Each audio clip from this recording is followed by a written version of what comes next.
This is Heard right here on WHCR 90.3 FM, the voice of Harlem. What's going on? We are back on another action-packed episode of Be Heard Talk. And of course, I have to start the show off with my wife, young Queen Goddess JT.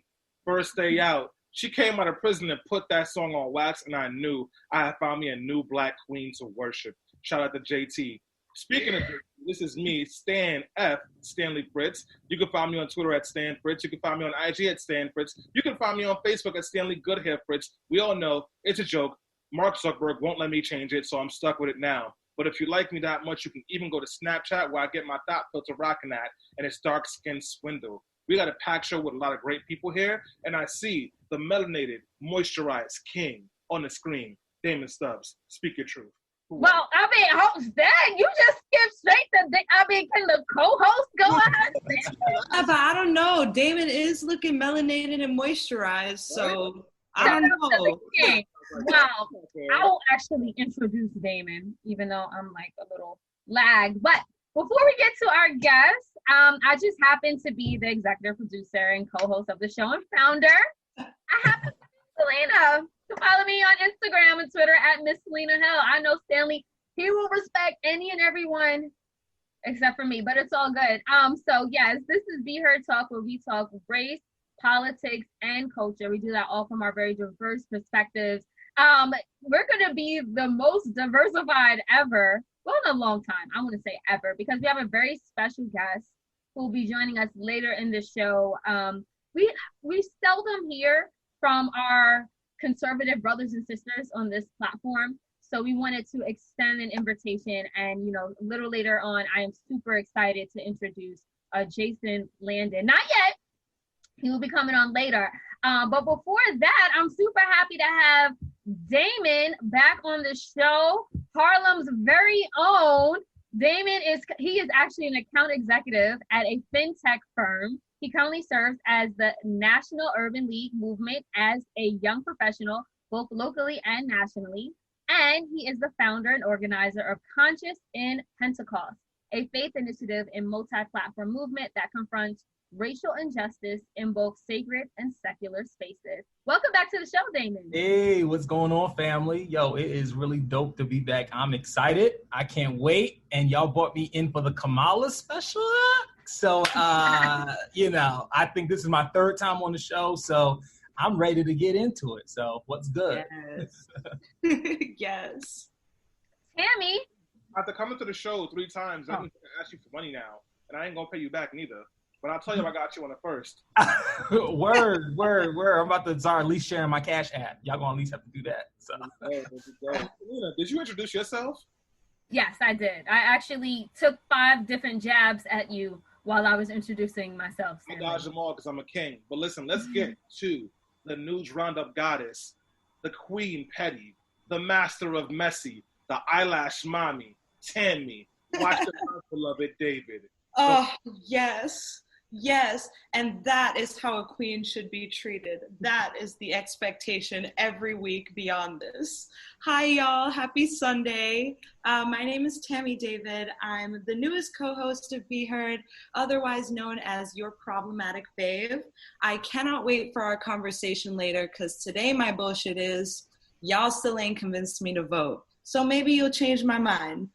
For now, I'm just really excited to share some of the stories that we've been talking about this week through the News Roundup, which is our segment where we air the best and the worst of the week, the Twitter drama, the hot Facebook mess, and whatever it is your auntie is calling you about. Today we have some interesting international political news, and we're gonna be standing a country singer. So strap on those yeehaw boots, y'all, because I got some stories for y'all. I want to start first with that last comment, because I know y'all are like, what is she talking about? Well, it looks like not all Caucasian people are canceled in the Black Lives Matter movement. I know this week I can rest with canceling problematic white people because Dolly Parton, an American sweetheart and the woman whose bosom is almost as iconic as her vocal cords, has told us that she's an ally. In a recent interview with Billboard, she talks about adjusting her business empire to the pandemic, but more importantly, she brought back the Black Lives Matter movement. We ain't letting this die, y'all. We ain't letting this die. She says in a statement that, I understand people having to make themselves known and felt and seen. And of course, Black Lives Matter. Do we think our little white asses are the only ones that matter? No. And while other Southern faves have taken this moment to rebrand themselves, like the Dixie Chicks calling themselves the Chicks and Lady Antebellum changing her name to Lady A, it seems like Dolly has been doing her part over the last few years to listen. In 2018, she changed the name of an attraction to in her park from Dixie Stampede to The Stampede. And she has been known to say that when you realize something is an issue, don't be a fix it. So thank you, Dolly, for those words of wisdom. Damon, are you a Dolly Parton fan? Does this mean anything to you? Are you feeling special right now? I'm not, Dolly Parton, she all right. Dolly, shout out to Dollywood. Shout out to Dollywood. The amusement park has put a lot of smiles on people's faces. But most of all, I like Dolly in this sense because she just made it real simple. She just made it real plain. She didn't say but. She didn't say all lives. She just said, do we think we're the only ones that matter? Like, period, point blank, full stop. And I think that's what a good ally does. Don't make excuses. Talk to your people directly and tell them we're not the only one that matters. So Dolly, as of right now, she's back in my book. I might just go to Spotify and stream a couple songs. Just might well, do that. That's a really good point, actually, because Selena, my question for you is, do you think this is a publicity stunt? Because now we're talking about streaming her music and supporting her. No, I don't think it's a publicity stunt. And forgive me, y'all remember when Nelly went against Ludacris and it was raining and then he had a really bad reception? That's happening to me now. So forgive me for the bad reception and my video quality. But no, Dolly Parton has always been very outspoken, if you will, when it comes to, her gender politics and just feminism. Like, she's always been like, hey, she literally said, I want it to look like the town tramp. Yeah. And like, she was very open about, getting breast implants and any other plastic surgery that she has gotten done. So no, I think it's on brand for her to say something like this. And I think it's actually really appreciated because I feel like in order to really dismantle white supremacy, we need more white folks educating their own communities about racism and the significance of Black lives. So for her to say this, and obviously she's speaking to her core base are white country fans. Not enough of them take Black Lives Matter, seriously and have aligned themselves with the movement. So yes to Dolly. And actually, I want to point out something else because during her cover story with Billboard, she actually said something else that I found really interesting. And that is, and I quote, there's such a thing as innocent ignorance. And so many of us are guilty of that. Mm-hmm. Now, when she said innocent ignorance, I thought of I honestly, that's a thing that we don't talk about enough.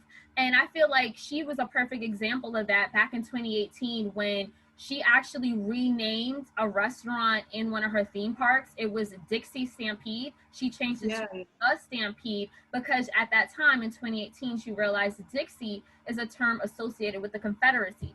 So yeah, and it speaks to the fact that our education system really sucks. It has been completely whitewashed, and we're not educating our students and people enough to understand what is actually racist and offensive and what is not. Honestly, good point. I feel like that is the stuff. Well, let me ask Stanley, do you feel like this is the stuff that radicalizes white people? I don't know. Maybe it opens up the eyes of some white people and it makes other white people feel bad. I actually have a question on Facebook Live, Timmy. Can I ask it? Yeah, please. So Aranaj John says, how do y'all separate an ally from someone trying to gain publicity? And she says, Dolly was open. However, this is a new topic, but this is new for her to speak out on. My thing with Dolly is Dolly don't need no help getting no clicks nowhere because everybody puts respect on Dolly's name. But that's true. How can you tell the difference between somebody who's being an ally and somebody who's trying to secure the bag with a Black Lives Matter banner? That's a good question, but, like Selena said, it's not, I feel like it's not new for her. And I'm not, I like a few of Dolly's songs. Jolene is a bop and anybody can fight me on that. but I don't know her really so well because country music is not my forte. And so I just need to know, like, if she before seems to have stood on the right side of things, because this is certainly not the first time we've even heard the Black Lives Matter phrase this summer, then, you know, it's clear that the proof is in the work that she's done. So maybe we look at people's track record. Maybe we look at the people they have around them. Yeah, well, Tammy, I do have one rebuttal for you. This is about Dolly Parton, but it's also just about Black elected officials. And I want to share it with you. Is that okay? Yeah, totally. All right. And you can read Bianca's comment too, because it's good. Oh, yeah, that's tough. It's a long-term lifestyle, so we just got to hold them accountable down the road. Absolutely. No one ever stops being racist. No one ever stops being anti-Black. It's a journey. It's a journey where you're always striving to be better. Mm-hmm. Speaking of people who are on a journey, and a very strange journey, I want to share this clip from Michael Pence that came out earlier this week.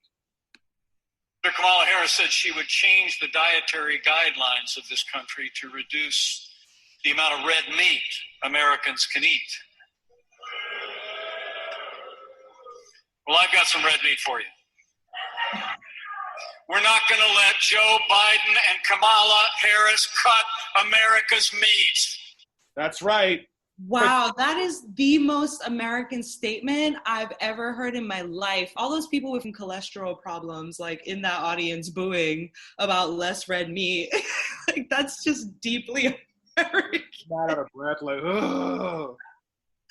Oh my God. No, that's crazy. The Reds are out of pocket. If it's okay with y'all, I'm going to switch gears into another story because I want to talk about the right wing a little bit because I've been saying this for weeks. Something is going on in the GOP.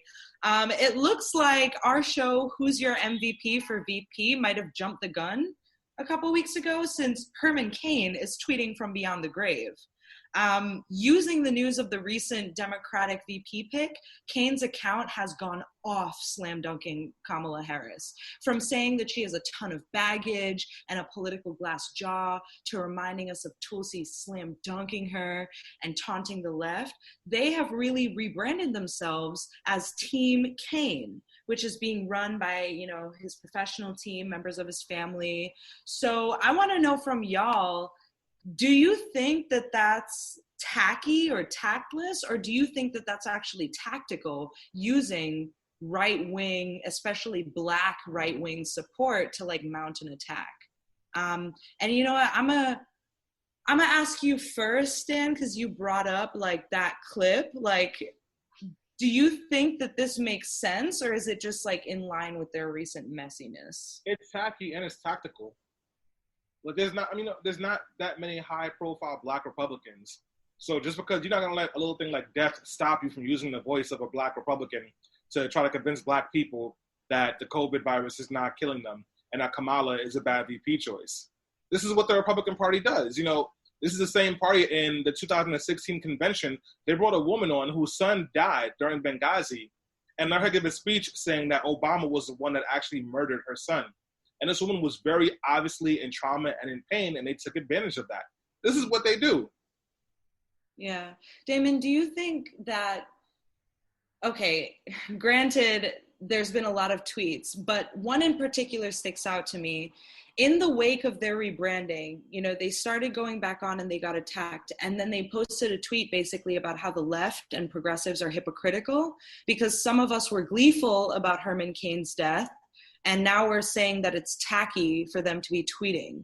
So do you think that that's hypocritical of us, or do you think that they have some merit to use his account? I would say no, there's no merit. And just to pig off of Stanley, it's tactical tackiness, okay? Really, I really think like when we look at the mainstream left, the mainstream progressive, those who have platforms and major influence, there was a lot of, oh, Herman Cain, oh my goodness, this is so tragic, this is so sad, to move on. There's always going to be some of us somewhere, you know, and to me, that's a rhetorical talking point. You can always find somebody somewhere saying something that you necessarily don't agree with. But overall, the left, the progressive media outlets were very gracious, I would say, because honestly, Herman Cain in his death left that door wide open with his COVID tweets that he tweeted just before he died, okay? So in my sense, I think that lefts and progressives were actually extra nice They could have actually taken the bait and went a little more harder on Herman Cain. But now that they're turning in his Twitter account into some type of, they should have took some time to maybe let him die, let us have our feelings, and then maybe rebrand it, take those members and turn it into like a Herman Cain political foundation. I don't know, Cain Foundation or something. But for you to take the man's person and name and social media profile and turn it into a completely left bashing, involved in politics is really tacky. I'm surprised the family even allowed that. I mean, well, his daughter is on the team. So before they rebranded, the account said it was run by his daughter, but now it's saying like his team and his family. So I think now it's like a group. Yeah, they should really be expired. Yeah. Selena, I know we talked about it in the warm up, but I know you with it. Can we use your account when you pass for pettiness? Yes. This is my consent. I'm putting it in my will. Once I die, continue to haunt and taunt, especially those on the right, except for my friendly conservatives, because I don't want to offend anyone today. But I mean, yes, look, it's creepy, it's tacky, but I mean, even Cardi B says she wants to record a video message to play at her funeral so that she can continue to shut her haters down even in death. I don't know if Cardi B says she'll do something like this, and Herman Cain's team said that are doing something like this. Why can't we all? I think if it's okay for like Biggie and Tupac to release like post tracks and Pop Smoke, are you kidding me? All this music that Pop Smoke is putting out now. Yeah. So like, I don't know. When you shaking your head, what's the difference? Pop Smoke completed an album before he died. So did Biggie. Tupac recorded hundreds of songs. So did Prince. Herman Cain is dead from COVID, and they out here tweeting COVID is fake. This is wild, and I'm uncomfortable. He still had thoughts, though, Stanley, that he didn't have a chance to get out. That's why. He still had pre-recorded thoughts. I don't think that's how that works. Well, in either case, he is making himself loud and heard, or at least his family is making his thoughts loud and heard. And regardless, there is always Rose Twitter to shut down the right-wingers who come too fast and too out of pocket. Up again? Damn. Okay, I have some other news from y'all, but this is an interesting international case. And Stanley, heads up, I'm going to be leaning on you a little bit for some information before we get to the questions. But on Thursday, President Trump announced that Israel and the United Arab Emirates have reached a peace deal that will lead to a, quote, full normalization, unquote, of diplomatic relations between the two nations. The deal, now being called the Abraham Accords, was brokered by the U.S. and is being welcomed by Israeli officials and receiving backlash by Palestinian leaders. It includes a mandate that Israel suspend plans to continue annexation of the disputed West Bank territory, to normalize relations. And the agreement also envisions giving Muslims in Muslim countries greater access to the Al-Aqsa Mosque, which is in the old city of Jerusalem, which is really important. It's part of highly disputed lands, which means they're getting a little bit of access to that, and allows them to fly freely from Abu Dhabi to Tel Aviv. While some people are hailing it a historic day, Palestinians are big mad, and its officials are saying that Israel is being rewarded for the occupation. So, countries like Britain and the West and Egypt are praising this accord, while Palestinians feel betrayed. The Palestinian president even demanded that the Palestinian ambassador to the UAE return home. So, Stanley, I'm gonna get to you first. What does this actually mean for Palestine? It doesn't mean anything for Palestine that's good.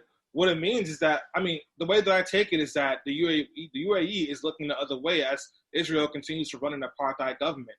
There's nothing in this agreement that stops Israel from continuing to encroach on Palestinian land to build additional settlements. There's nothing stopping Israel from continuing to go into Palestinian territory and bulldoze homes while people are living there. It doesn't give Palestinian people more access to the country. It doesn't move towards a two-state solution. This almost seems as if the UAE and most of these other countries are giving up on a two-state solution altogether.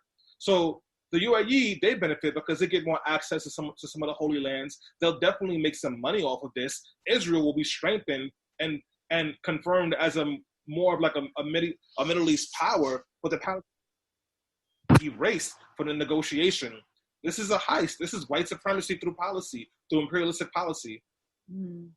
You know, so we don't know too much about the actual deal yet because, you know, there was an agreement, but they're meeting over the next few days to sort of hammer out that agreement. We only know those few details, but I want to be American for a second. And Damon and Selena, I want to ask y'all, what does this mean for electability when we think about it? Selena, is this something that Trump will be credited with? Is this something to his benefit, saying that he's beginning peace relations? Yeah, I mean, just that headline itself, Donald Trump is initiating peace relations in the Middle East.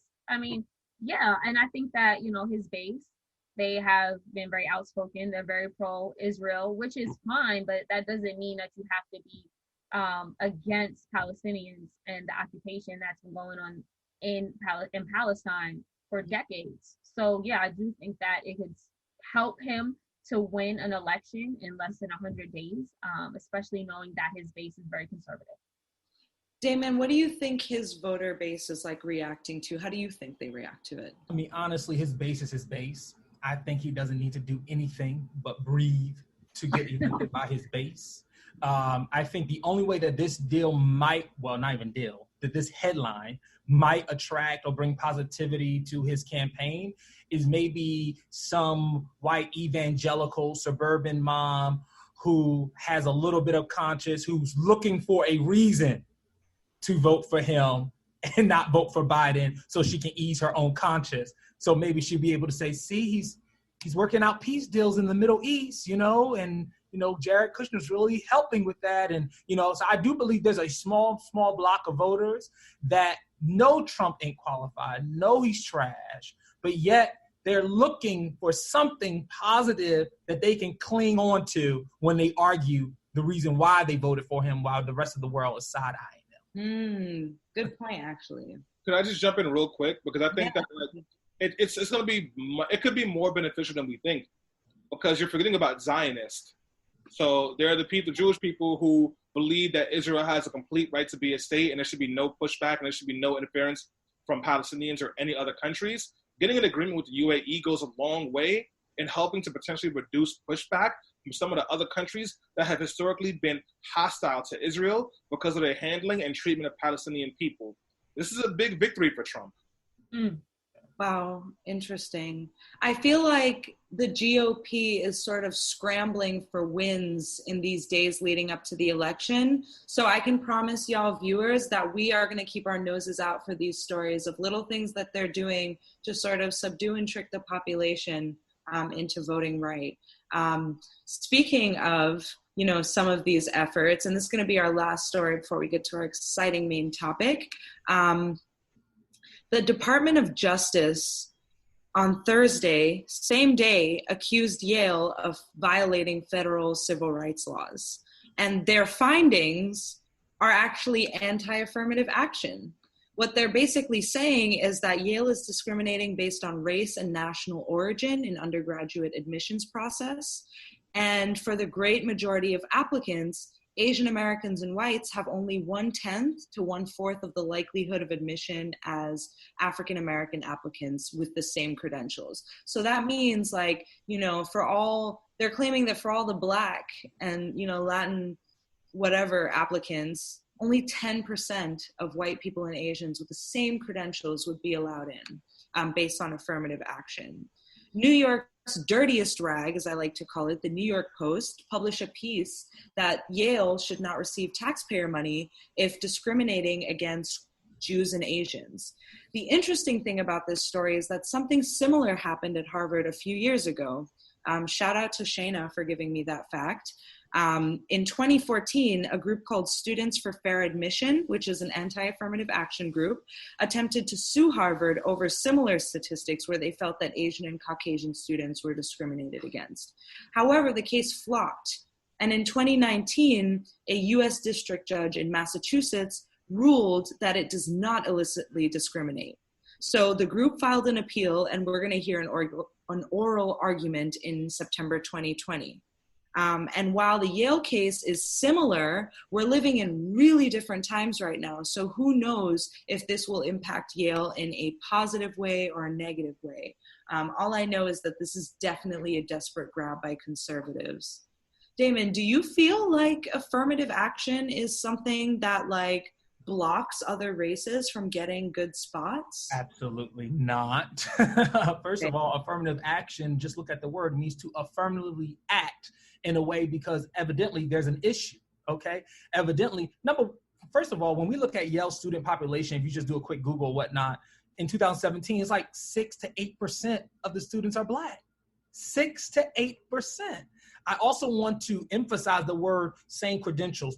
These are Black students who have proven themselves, yet only 6 to 8%. What we need to talk about is all the slots being taken up by people who are on, their parents went there and their grandparents went there, or people whose parents work at Yale, or people who are donors of Yale, or in student athletes at Yale. I mean, most of the population at these Ivy League schools, these admission process happens because of legacy, because of money, people who are donors. So definitely not. And it's the same trick they're even doing in New York City. We see when it comes down to the specialized schools and testing and eliminating that the right is using these sentiments, manipulating these sentiments that people think that are based upon a false narrative by Asian and white parents and putting them against Black parents, 6 to 7%. I think Yale has a right to say that diversity matters on our campus, and that is just not about you being book smart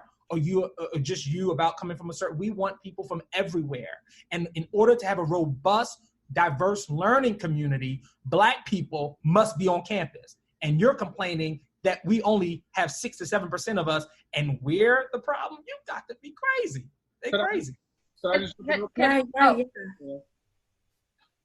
Okay, go ahead, Stanley. I just want to just cover the facts real quick. Black students make up 5.6% of Yale students. Latinos make up 9.4%. Asian makes up 13.9%. Legacy students make up 11% of all students at Yale University. This is a part of a long-term plan from the right. They've been trying to get rid of affirmative action for years. They tried it with the Michelle Fisher Supreme Court case back in 2015, where this white girl didn't get into Texas A&M, and she tried to say it was because of affirmative action. They lost that case. Then it was a Harvard case that went to the Supreme Court, where they tried to say that Harvard was just discriminating against Asian people. They lost that case. So this is pretty much the Trump administration and the Justice Department pretty much trying to go over the Supreme Court and undermine this process even more. Oh, sorry. I would just add, because I know we're running out of time for this segment, but I mean, if basically what Damon and Stanley just said, that plus there's no way to effectively discriminate against a large body of white folks. This country and the design of the systems we have in place put them at an unfair advantage. So the DOJ's decision just makes it clear that they want to preserve these spaces for upper class, rich, and mostly white folks who can afford to buy and cheat their children into elite schools, just like Aunt Becky from Full House did, and she got caught. And also, if we think about it, what Damon was saying about, diversifying these campuses with different nationalities, races, and just diversity of thought, it is very important that we do that. And we also need to understand the educational challenges that Black students as a whole face. Black students are most likely to attend underfunded schools, live in poor neighborhoods, and have less qualified teachers. So all of this collectively is what is inhibiting and prohibiting our students from achieving their absolute greatness. And that's why these elite schools, they need to take this into consideration. Also, affirmative action benefits mostly white women. Black people aren't the number one benefactors of affirmative action. True. This is true. I'm going to wrap this segment now and give y'all something, let y'all ruminate on those thoughts. But follow us and interact with us at Be Heard Talk on all of our platforms. I'd be curious to see what y'all think. Like, do you feel like affirmative action has been something positive for you and your community? Do you think that this lawsuit will go anywhere or this study will go anywhere? And if so, please tell us, and I'll follow up with it on Tuesday in the News Roundup Extended, where we bring you these stories over IG Live. So thanks for listening, y'all, and I am very excited to get to our main segment.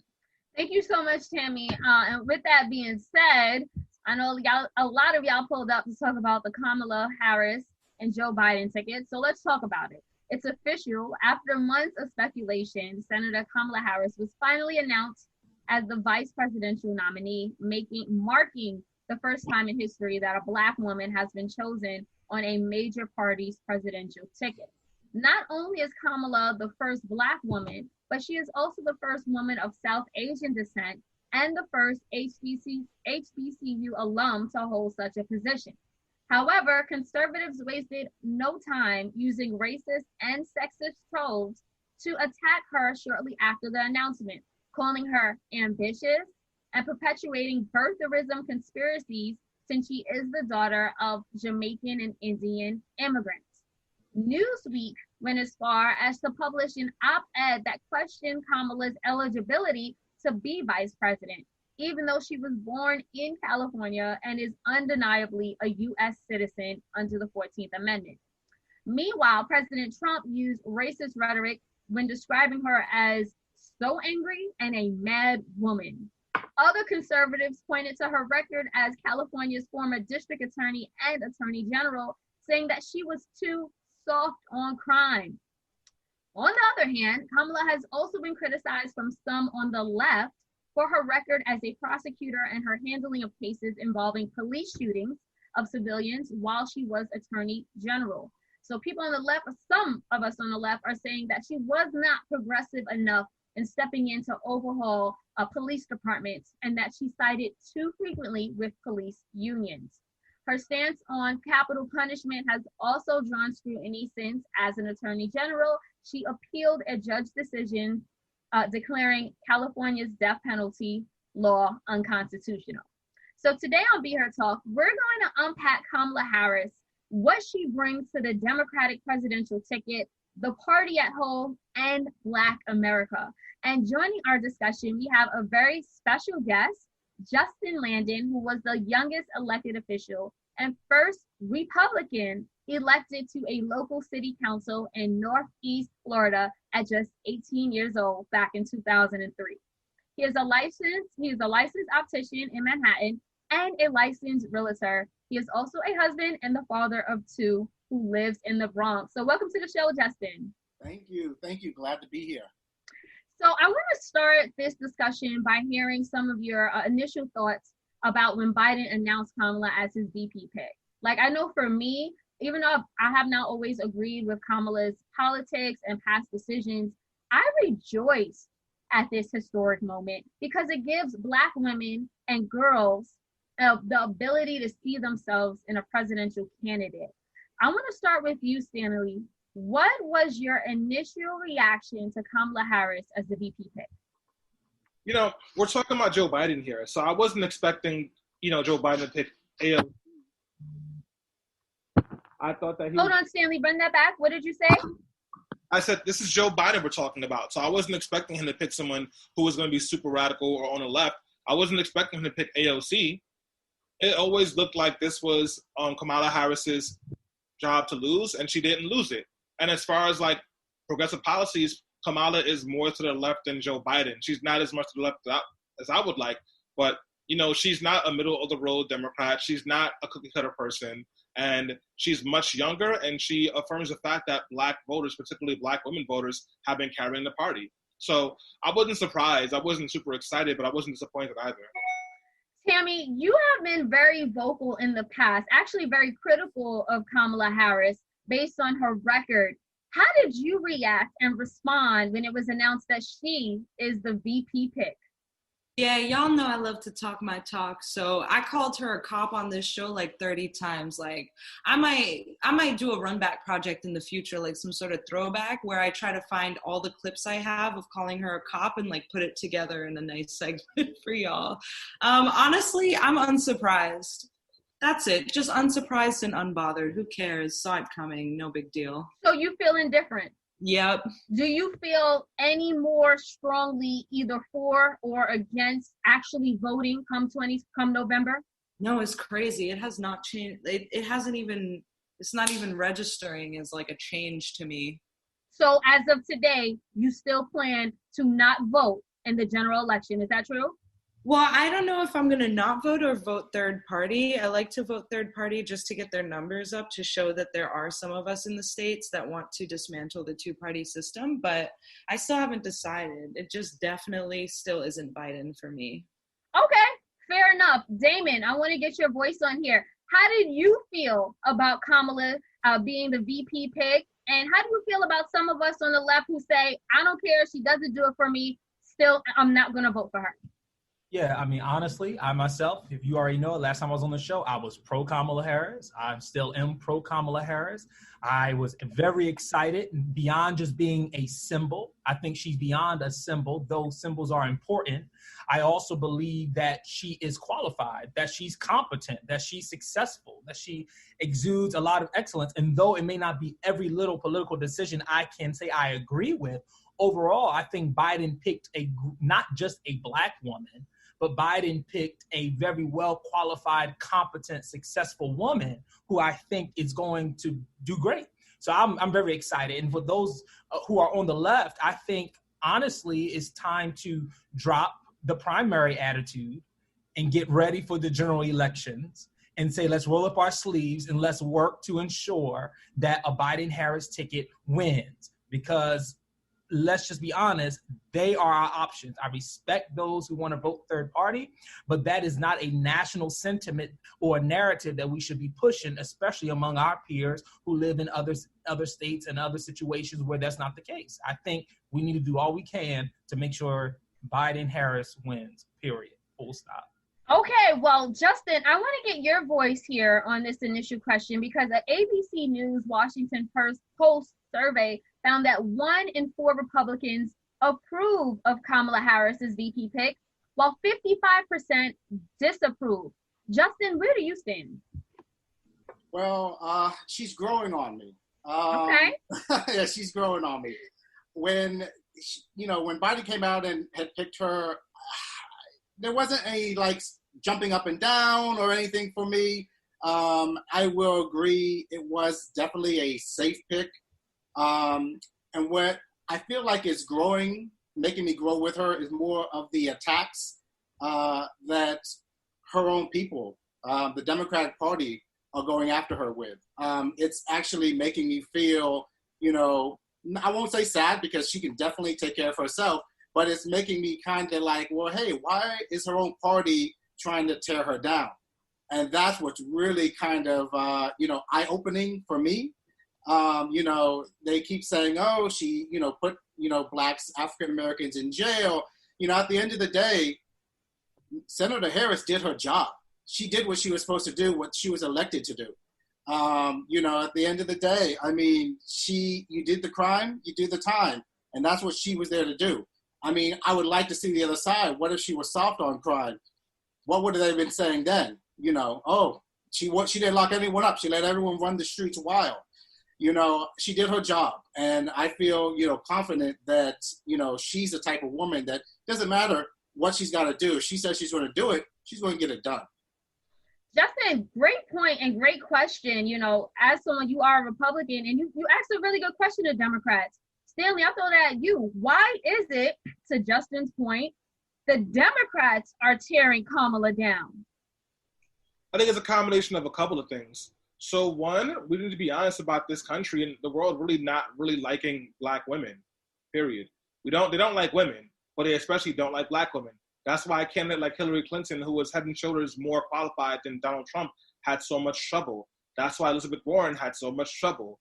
And now, like Kamala Harris, is having trouble as well. And then also, and a lot of folks won't agree with me, but I think folks are punishing her for governing under an ideology that is currently today played out and that folks disagree with. So, when Kamala was a district attorney and when she was attorney general, she was considered a progressive attorney general and a progressive DA. I don't think anyone here would say that her policies were progressive. I definitely wouldn't say they were progressive. And folks have some very big frustrations, and a lot of them are valid, about the way that she carried herself in that office, whether it was criminalizing parents when their kids cut school or fighting to keep people in jails, because if you take people out of jails and prisons, it would get rid of low-wage workers. So some of it is like valid complaints. Some of it is just like the natural dislike that we have for Black women. And then some of it is just folks are really just, folks read the new Jim Crow and they saw an Ava DuVernay documentary, so now they think they're prison abolitionists. Tammy, I want to throw this back at you because, Stanley gave a pretty strong argument as why people on the left are not gravitating towards Kamala Harris. Do you agree or disagree? Or do you say that her record as a DA and Attorney General legitimately concerns you today? See, my thing is, Stanley does make some points, and a lot of lefties are gonna hate me for this, but that's cool. I'm vibing by myself on this camp. I'm a leftist, but I really can't stand leftists in this country. The way we organize is abysmal. And, I came on this show very excited for your perspective, Justin, because I can really, where we make peace, the leftists and the Republicans, is like owning the libs and how messy they are. The problem with the Democratic Party is that there's so much infighting that we cannot unify and align on an issue. And I think that there's a lot of misogyny and a lot of misogynoir towards Kamala, yes, like Stanley said, but more importantly, the left is not unified enough to say this is forgivable for now, here's where we are, and here are the steps we need to take. The left really cancels people immediately. And I'm guilty of that, right? I'm very young and I haven't seen, I wasn't young enough to see her record as senator or as a prosecutor. And so I kind of ran with that cop narrative, which looking back now, I get how it can be silly to people who are more in this for the long-term game. But it's really astonishing to me how serious leftist groups and really, older experienced leftists will effectively shut someone down over individual moral principles versus the political future of their party. So I really think that, people shut Kamala down because she's not the perfect choice. And some things about her make them uncomfortable and they don't know how to address that and move on and accept her. Damon, so Tammy makes some pretty good points. There are those of us in the left who are not voting for her for, some of the reasons stated. And obviously, we hear the attacks and we see her record. Do you think Kamala Harris being on the ticket with Biden helps or hurts Black voter turnout come November? I'm gonna reach out here, and this probably against a lot of what people think, but I think it helps. I think it helps primarily because a lot of times the noisy, this is all due respect, a lot of times the noisy Black voter, the headliner, the attention grabber, the one that is on MSNBC or whatnot, I don't know, a lot of times they are younger Black voters that I've heard that's been that gives Kamala side eyes and might say, oh, I'm not voting for her, this doesn't excite me or whatnot. But when we're talking about the base of Black voters, when we're talking about the Midwest and the Southern Black voter, when we're talking about Big Mama in them who've been around voting for a while, who the bring Tyler Perry crew, right, who bring husband, grandson. We're talking about the Souls to the Polls crew. We're talking about the HBCU quintessential, young Black upcoming. That group is excited. And they needed something. They were demanding a Black woman. They got a Black woman, and they are excited. And I think what it's going to do is it's going to surprise people. It's going to activate affinity groups within the Black electorate that haven't been motivated since 2008. I'm telling you. You know what I'm saying? The HBCU, the Divine Nine, the Links, all those people with all these major networks within the African American community. Jack and Jill niggas. What'd you say? The Jack and Jills. The Jack and Jills, but yeah. Not the Jack and Jills. They coming back, y'all. All these people are coming back. I'm telling you, and there is a wide network. And these are people, these are just not any Black, but these are people with resources, with money, with connections, with favors out. And they're going to make sure that woman becomes the next vice president. And so I think it's going to be electrifying that we can't judge it based upon Vox headlines and Medium articles and all this other type of stuff and Twitter. So Tiffany Brown left a comment in our Zoom chat. She says, if folks think our grandmas and aunties are not going to vote for Kamala, then I have a little bridge to sell you. I would agree. However, a recent poll came out that shows that young Democrats between the ages of 21 and 30, it was about 49% said they are not going to vote for Biden and Harris. So to the point that you guys were making earlier, it is a lot of us who are, older millennials, and a lot of us who, are deeply rooted in the Democratic establishment. Justin, I want to throw it back to you because you said Kamala is growing on you, even though you are a registered Republican. Would you vote for Biden and Harris in November? I would. I don't know if I'm going to, but I definitely would. I'll throw it out there that I did not vote for Trump this last election. He had to throw it out there. I want to throw it out there.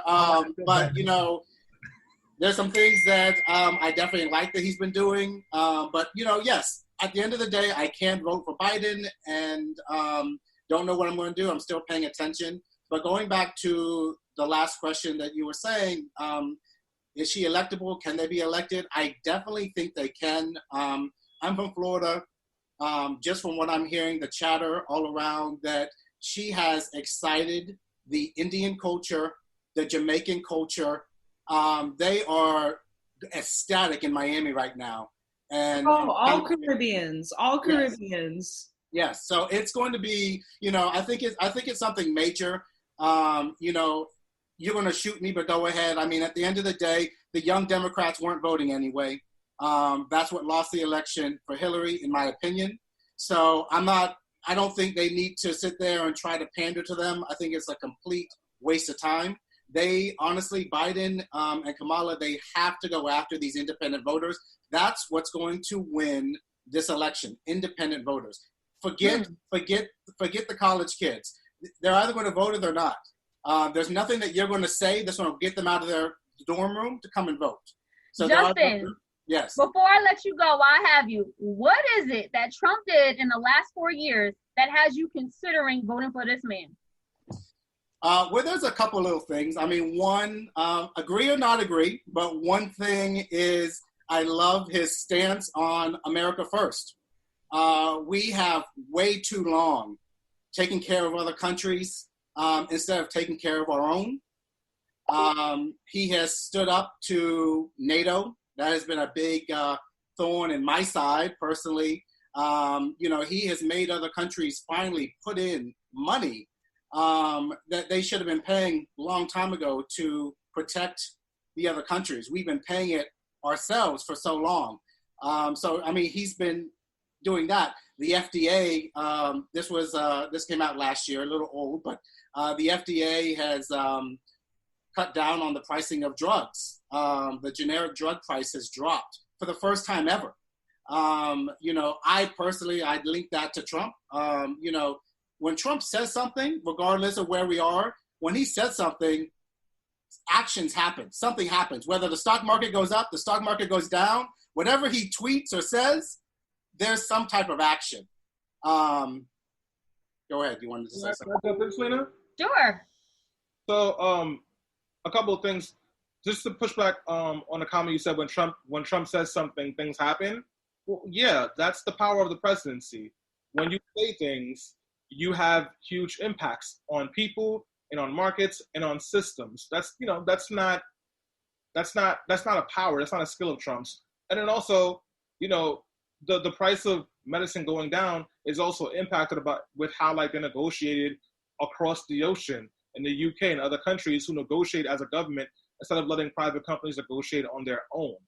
So, I don't really give Trump credit for anything. I think he's a racist, and I think he is representative of the mediocrity of white people and white supremacy in general. But I'm glad that you're considering voting for a Democrat. Yeah, I'm also going to jump in here. I mean, has anyone heard of Alice Johnson? I mean, Trump got her out of there. I'm not saying he sat there and did it all himself, but it was his pen, his hand, that got her out from behind bars. I personally, listen, I do not believe Trump is a racist at all. He says some pretty crazy stuff. Don't get me wrong. I do not believe Trump is a racist. I don't. If you believe Trump, maybe, but racist, I don't truly believe that deep down in Trump's heart, he's calling these people N-words as they walk by him or he sees them. That's just me personally. Justin, look, that's your candidate. I don't agree with anything you said, but I respect what you're saying to a certain degree. But Mary Trump, his niece, has come out and reported that she has heard her uncle say the N-word multiple times. And on top of that, he has a history of discriminating against Black tenants inside of some of the properties that he owned here in New York City.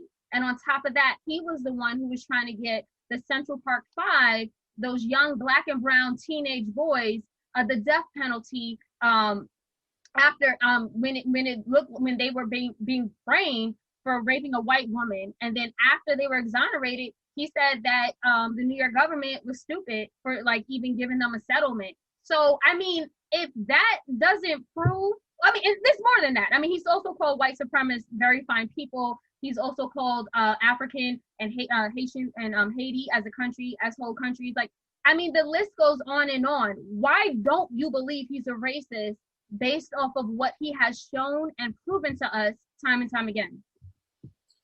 I mean, that's a good question. I mean, some of the stuff that he's done before, I'm going to go pre-COVID-19 here, but the Black jobless rate went down. It was one of the highest in Trump's, where he got the jobs back for African Americans. Obama didn't do that. No other president done that. That was Trump that did that. And you can say at the end of the day that was past work that Obama did. We can go back and forth on it. I don't really believe that. You know, I have seen a lot of articles, you know, African Americans upset about, you know, Obama. What has he done for the Black community? But I mean, we're not here for that. Getting back on the Trump situation. I mean, I don't believe it. I mean, Trump has done stuff.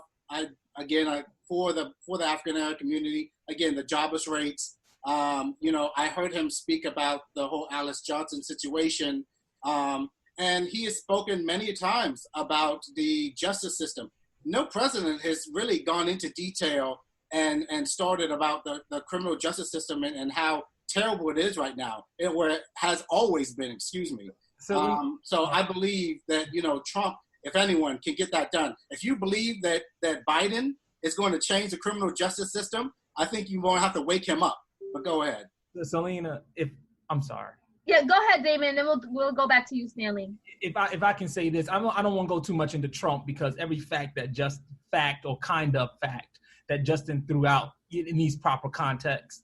And I think that it lacks that, and we don't have enough time for that. But one of the things that we do know about Trump, even recently when we're talking about the Senator Harris bit, is that him bringing up feelings of birtherism again, just like he did with President Obama, putting those rumors out there, insinuating that somehow he's the other, that he's less than, that he's not American. He did that to President Obama. He once again is doing it to Senator Harris. And there's something to be said about that, on how him and his whack base is responding to Senator Harris when she's coming up for the vice presidency. And we're not talking about racism.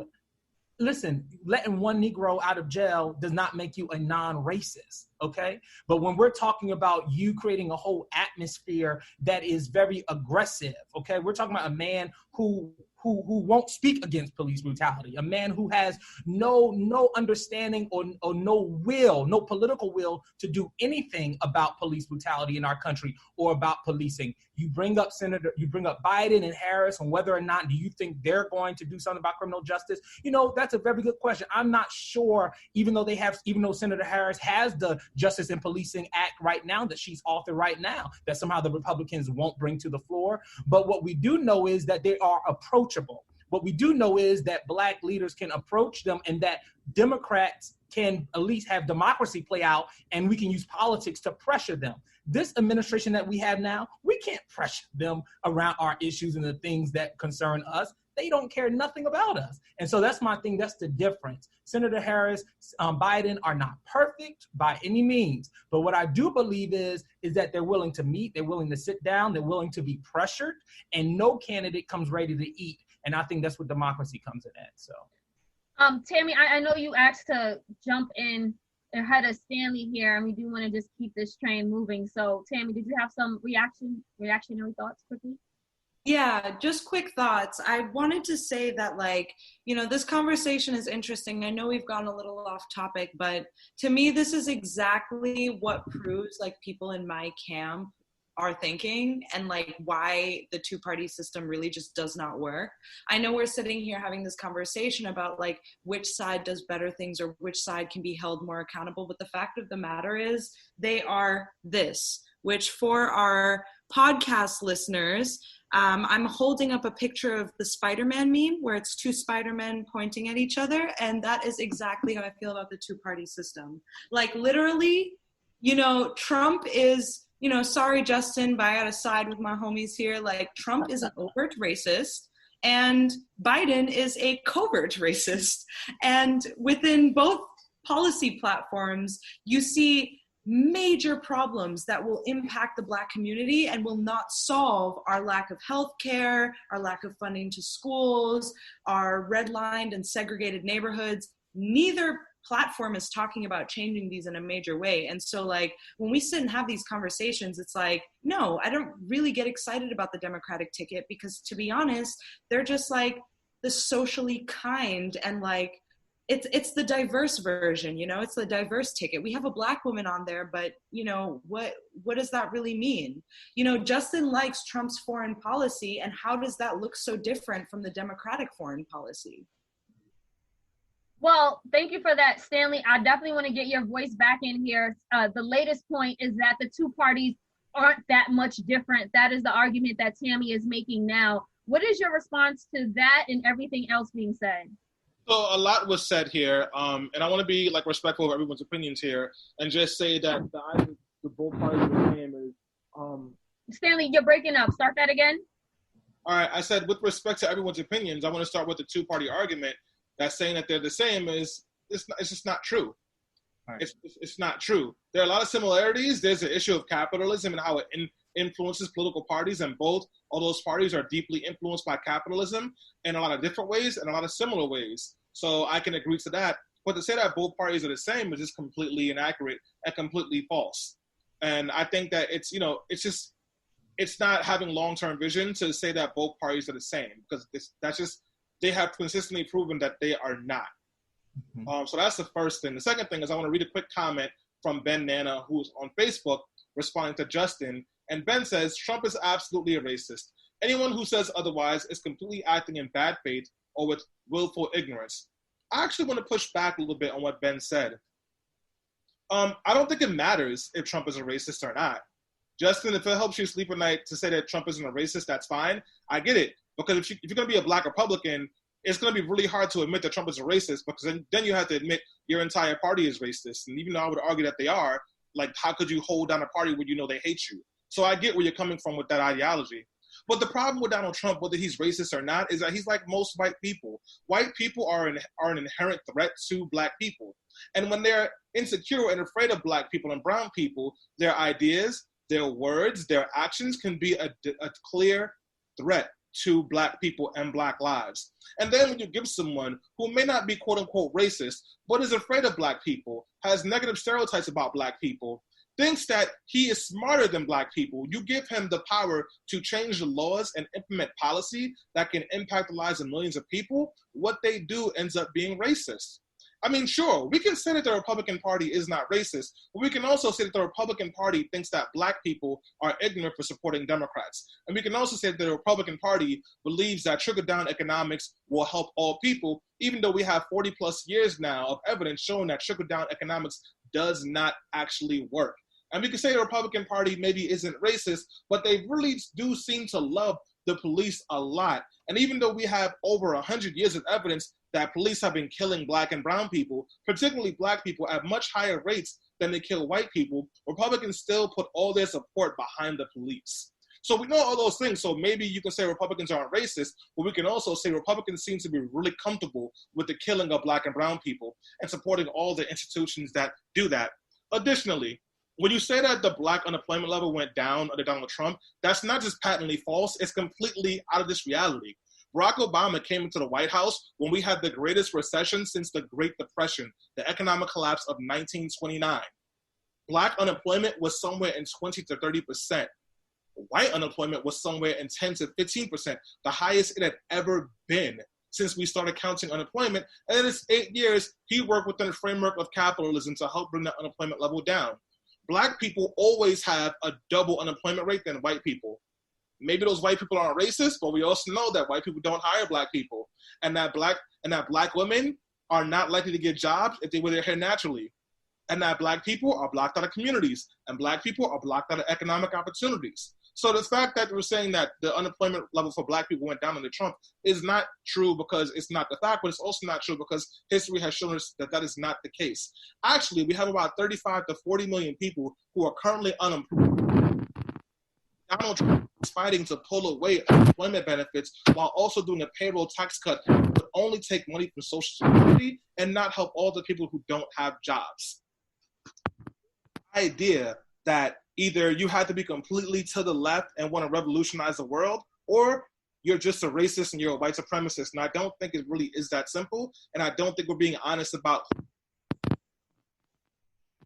Your audio, Stanley, your audio is, I'm sorry. Yeah. But no, thank you. Great point, Stanley. We are actually running out of time, so we are going to have to stop you there. I do want to just wrap up this conversation and just say, like, okay, so we heard a lot and we discussed a lot, but I think that collectively what we are all aligned with is making sure that our community's voices are heard and represented come November. At least I would like to hope that is something that is deeply implanted in all of our hearts.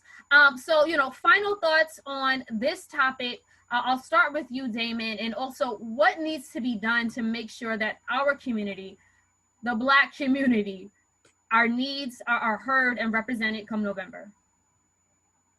Wow, what needs to be done? I think what needs to be done is that we need to vote.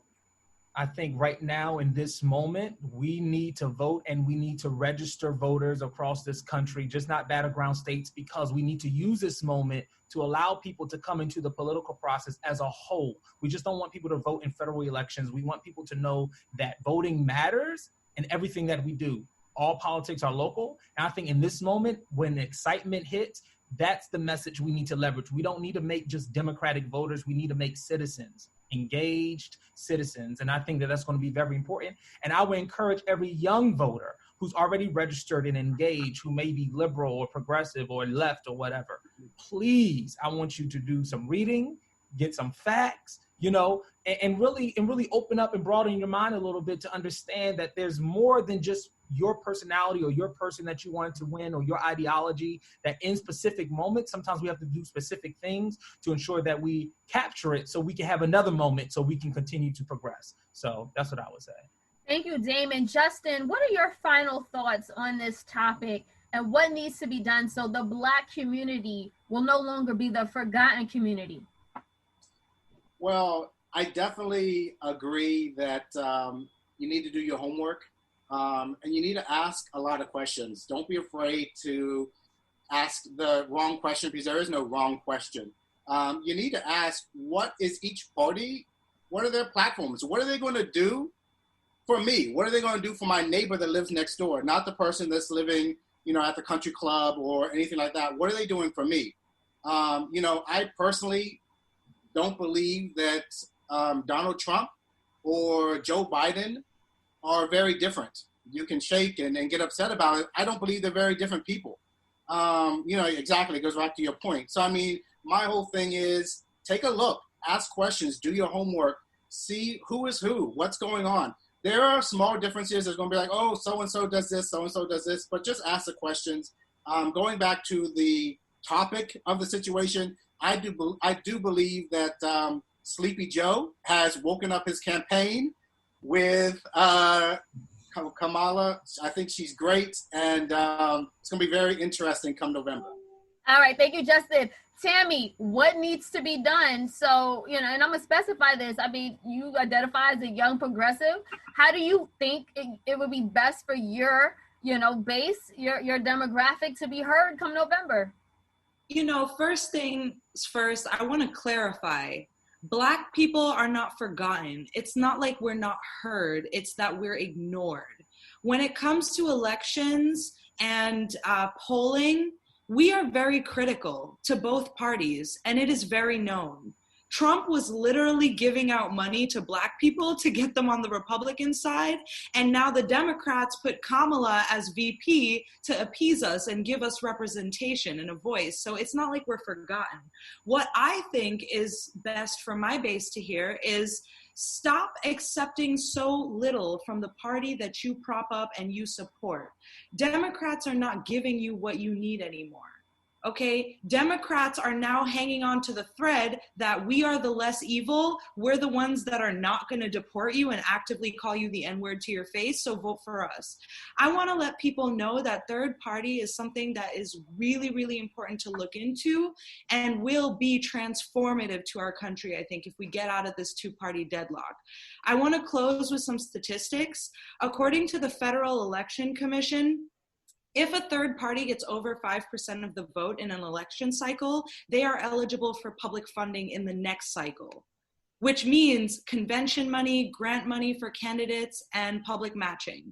So if people like me in states like New York, where we're pretty sure that we're gonna get the blue vote anyway, step up and are unafraid to use that vote for third-party voting, I think it could make a difference in expanding the next pool of candidates. And maybe we'll start to see, you know, a party for conservative Black folks that isn't openly racist. Or maybe we'll see a Green Party that's more focused on eco-conservatism.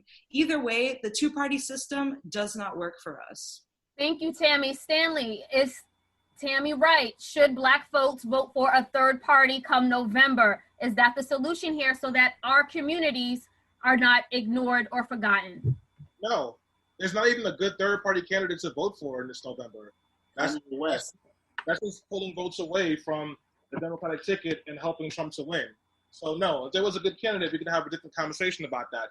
If you are in New York, you should vote for Joe Biden and Kamala Harris on the Working Families Party line. You should do that. Here's where I am now.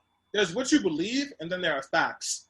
Justin believes that Democratic Party is pretty bad. It's just as bad for you as Republican Party, and he doesn't believe that Republicans are racist. And all facts in the world will tell you that this is just not the case. Republicans are racist. Hennessy is the best brown liquor, and Democrats want the establishment. Okay, Hennessy is a fact, but I think that's subjective. Yeah, it's not just Justin. Tammy believes the same thing, Stanley, but we do need to wrap this up. I mean, yes, they both believe the same thing, and they're both wrong. The facts don't sit on their sides. I deeply respect Tammy. I just met Justin. I like him. I respect their opinions. I think they're both passionate. I think they're both smart, but they're also wrong.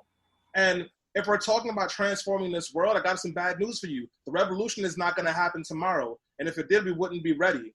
You have one side who is fighting to destroy Black lives and hoard money for a small group of people. Then you have another side who is trying to maintain the establishment. Only one of these sides gives an environment where you can actually organize for real change to get the things that you need and push for the actual revolution. And it's not the Republican Party, and it's not Donald Trump, and it's not Mike Pence. So you might not like Joe Biden, you might not like Kamala Harris. I'm not big fans of them either, but I do understand that in order to change the material conditions of the people know but want to help out, I need the space to organize. The only thing you can organize under the Trump administration. Stanley, your audio, Stanley, we can't hear you. I'm sorry. I said there's one group that will create the universe where you can organize to change the material conditions. That's Disagree. Hold on, Tammy, because these are final thoughts. We'll save this for part 2. Go ahead, Stanley. There's only one side that gives you the space to organize to change the material conditions. That's the Democratic Party. So you don't have to like Joe Biden. You don't have to like Kamala Harris. I don't like either one of them. But I understand that I can organize in their universe much better than I can in Trump's. And the fact of the matter is, politics, elections, it's a contact sport. You have to stay engaged. I'm here for the long run. Thank you so much. And I just want to end by saying this. To all my folks on the right and those on the far left, this is a question for you. Do you support an end to mass incarceration? Do you support an end to cash bail? Do you support an end to the death penalty? Do you think that we should have a national police system review board? Do you think that HBCUs should be debt-free for students? And do you think that we should have police accountability legislation, meaning should we pass the Justice and Policing Act? If your answer was yes to any of these policy or plans or proposals, then you are directly aligned with Senator Kamala Harris's policy platform. Okay, so when we want to talk about facts, let's talk about the facts. Put your ideas aside. We need to let and give people the space to evolve, because the truth of the matter is, I wasn't calling to defund the police 2 or 3 years ago, let alone 20 years ago. So when the crime bill was passed and when Kamala Harris was in office in California, people have evolved and we have been successful in pushing the Democratic Party further to the left. Why? Because we're still in the party and we're organizing and we're galvanizing and we're in these streets telling them what we demand. And honestly, has change been slow and gradual? Yes. But is it actually happening? Yes. So until somebody gives me a better solution come November, which is less than 100 days, you better believe me and whoever I take to the polls are going to be voting for Biden and Harris. On that note, I want to thank everyone who listened to Be Heard Talk today. If you were listening via podcast, please share this and tag us at Be Heard Talk, hashtag Be Heard Talk. And thank you so much, Justin, for being brave enough to actually come on this hardcore left progressive platform to state your piece. We appreciate you. Thank you so much. And thank you, Damon, again. We will see you guys next Sunday. Take care. Bye, y'all. Peace.